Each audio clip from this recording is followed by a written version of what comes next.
The college is planning on implementing raises across the board for everyone except faculty for the coming year. I can't confirm or deny that. I can't confirm or deny that. Given that there was an excess of $5 million in recurring funds this past year, and that needs to be spent. We know that there's a new excess $7 million in recurring funds. If there is a new increase to health insurance without negotiations at the table, the college decides to implement this 3% raise, and without negotiating, we can add files to the ULP. We can add new charges to the ULP that's been filed. We don't want to do that. One, we certainly recognize our obligation to bargain, health insurance and wages.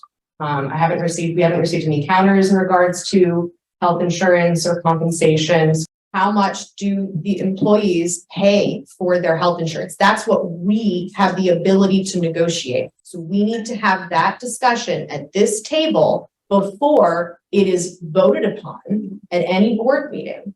And what the answer to your question is, we don't have a date to give you when they're going to vote on that.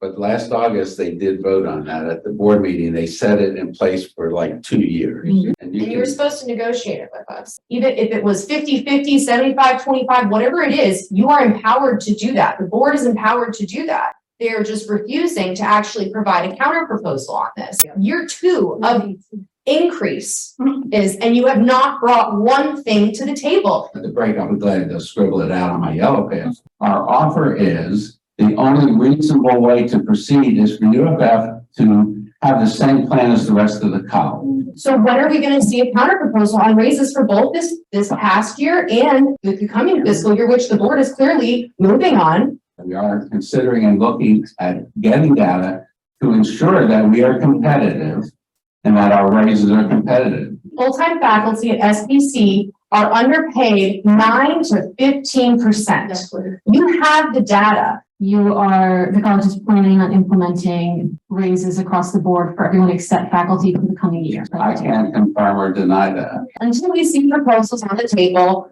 we understand this to be a refusal to bargain wages. We also know that we're a face-to-face college. Faculty love teaching on campus and they do an excellent job of it.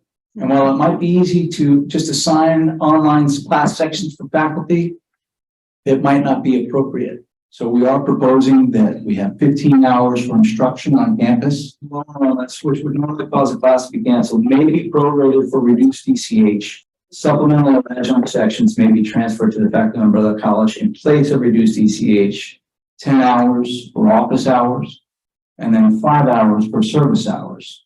I just have a few questions that I'll pass it to one. Faculty who teach 15 hours, right?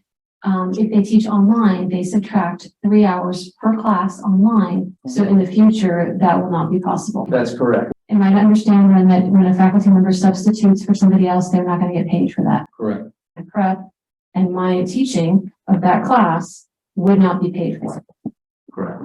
An office with a desk, a chair, a computer. I mean, it's what we need to do our jobs, the basic necessities. So why exclude it?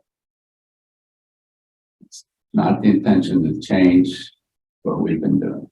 There are a number of faculty who don't want an office, and so it doesn't make sense for the college to maintain offices for faculty who don't want offices. I'm happy to look at a counter on this. My concern about this also is how this looks to the faculty, right? How the college appears in crossing this out, because it seems like a petty thing. We're asking us to work more. We understand that this is very important to the president, and we'd like to see some compensation because at the end of the day, time is money. There should be pay associated with time and increase in duties. All the folks here that are doing this work aren't getting paid for it. Okay, if you're getting paid what, $2.50 an hour on taxpayer funds, you're all on taxpayer funds. Do you get paid for being here? Yes, out of the own pockets of the faculty, because that's what they have to do in order to be treated with basic respect